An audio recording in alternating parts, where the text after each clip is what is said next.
मैंने पेपर्स जमा करवाए थे PP 80 से। मुझे पता चला था कि मरीम नवाज़ साहिबा को ये हल्का नज़र आया कि शायद इफ्तिखार गोंदल साहब को अगवा करवा के उनसे बयान दिलवा कर, तो वो समझ रही थी कि यहाँ पर कोई उम्मीदवार नहीं आगे से मिलेगा। लेकिन आप देख लें अल्हम्दुलिल्लाह 10 से 12 लोगों ने जो पाकिस्तान तहरीक इंसाफ से जिनका तल्लुक़ था उन्होंने दरख्वास्तें दी, और मैं भी यूँ ही मुझे पता चला तो आकर एप्लीकेशन दी। हमने तमाम जो हमसे रिक्वायरमेंट तलब की गई थी वो दस्तावेज़ात हमने प्रोवाइड कर दिए हैं। 1-2 डॉक्यूमेंट्स हैं जो भी उन्होंने कहा है वो प्रिंट निकलवा कर हम दे रहे हैं। बाकी रही बात इलेक्शन की, तो इलेक्शन ये जो हल्का है शायद उन्हें ये लगा हो कि यहाँ पर मुस्लिम लीग नून का गढ़ है। तो मैं बड़ा क्लियर कर दूँ कि जब भी वो जिस साल जीते हैं तो उनका तरीक़ाकार सिर्फ एक ही रहा है कि वो धांधली करके जो NRO उनके ऊपर मेहरबान होता है, जो लंदन एग्रीमेंट वो करके आते हैं, उसके तहत ही उन्होंने इस मुल्क की आवाम के हकूक़ के ऊपर, जमहूरियत के ऊपर डाका डाला है। लेकिन इस दफ़ा आप देखेंगे लोगों के अंदर शऊर आ चुका है और वो इमरान खान साहब की बदौलत आया। तो लोग इस दफ़ा जुल्म का जो बदला है वो लेंगे और इस मुल्क को हकीकी आज़ादी जो है वो हासिल करवाने में हर शख्स अपना किरदार अदा करेगा। और जो लंदन एग्रीमेंट के तहत वो समझ रहे थे कि इस दफ़ा फिर आएंगे और उनको लाडला सुपर लाडला बनाया जाएगा, वो यहाँ से आप देखेंगे कि उनकी ज़मानतें जब्त होंगी और वो भागेंगे। फिर वो कहेंगे कि जनाब मैं जलावतन हो गया।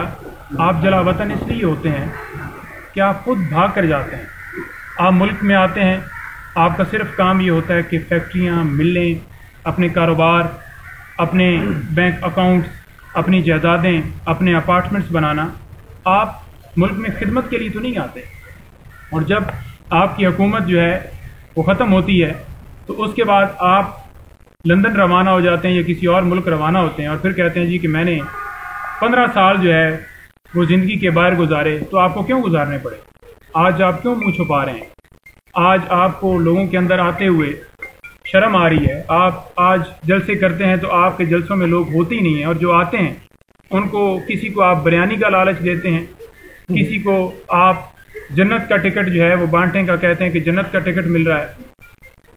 तो जब जलसों के अंदर लोग पहुंचते हैं तो वो कहते हैं जी हम तो इमरान खान को वोट देंगे। तो वोट तो इमरान खान का खड़ा है। गुजरात में आपने जलसा किया, 70% हॉल ही खाली था। क्यों खाली था?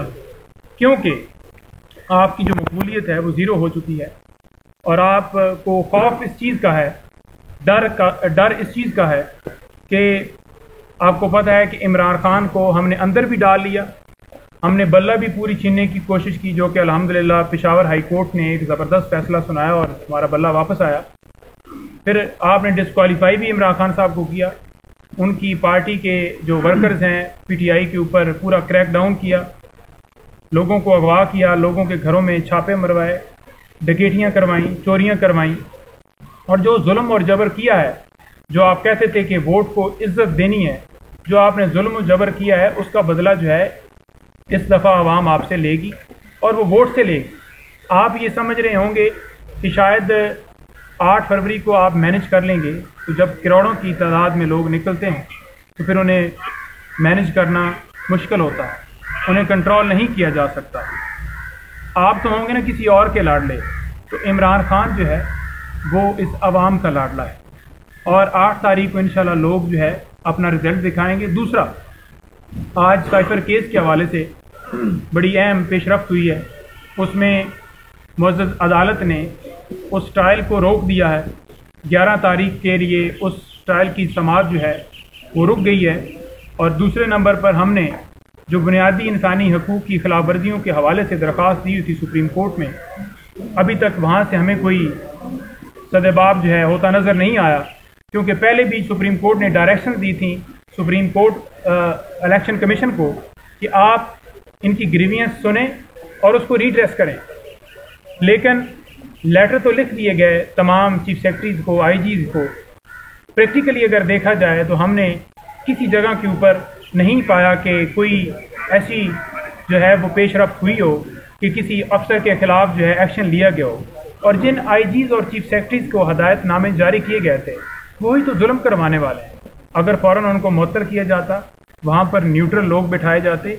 देखें, जब आपकी हुकूमत ही गैर आइनी होगी तो उसका हर फैसला जो है वो गैर आइनी होगा। पहले तो ये जो गवर्नमेंट बैठी हुई है ये न्यूट्रल नहीं है, ये बाइस्ड है। और दूसरे नंबर पर ये मुद्दत पूरी कर चुकी है। और तीसरे नंबर पर जो इलेक्शन कमीशन इस वक्त बाइस है वो आपके सामने है। हमारे उम्मीदवारान को, तायद कुनिंदों को, तजवीज़ कुनिंदों को आज भी उठाया जा रहा है।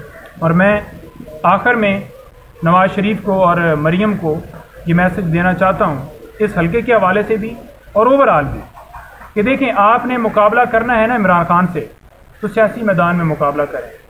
लोगों की इज़्ज़तें उछाल कर, उनके घरों में दाखिल होकर और उनसे पेपर छीन कर, बल्ले के हवाले से हमले कर कर इस तरह की आप हरकतें करेंगे ना तो आप दिन ब दिन जो है वो ज़ीरो जैसे हो गए हैं, बिल्कुल ही फारिग हो जाएंगे। तो मैं ये समझता हूँ कि अगर मुकाबला आपने करना है सियासी मैदान में आए। और सियासी मैदान में आप इसलिए नहीं आना चाहते क्योंकि आपको डर है कि कौम जो है वो इमरान खान के साथ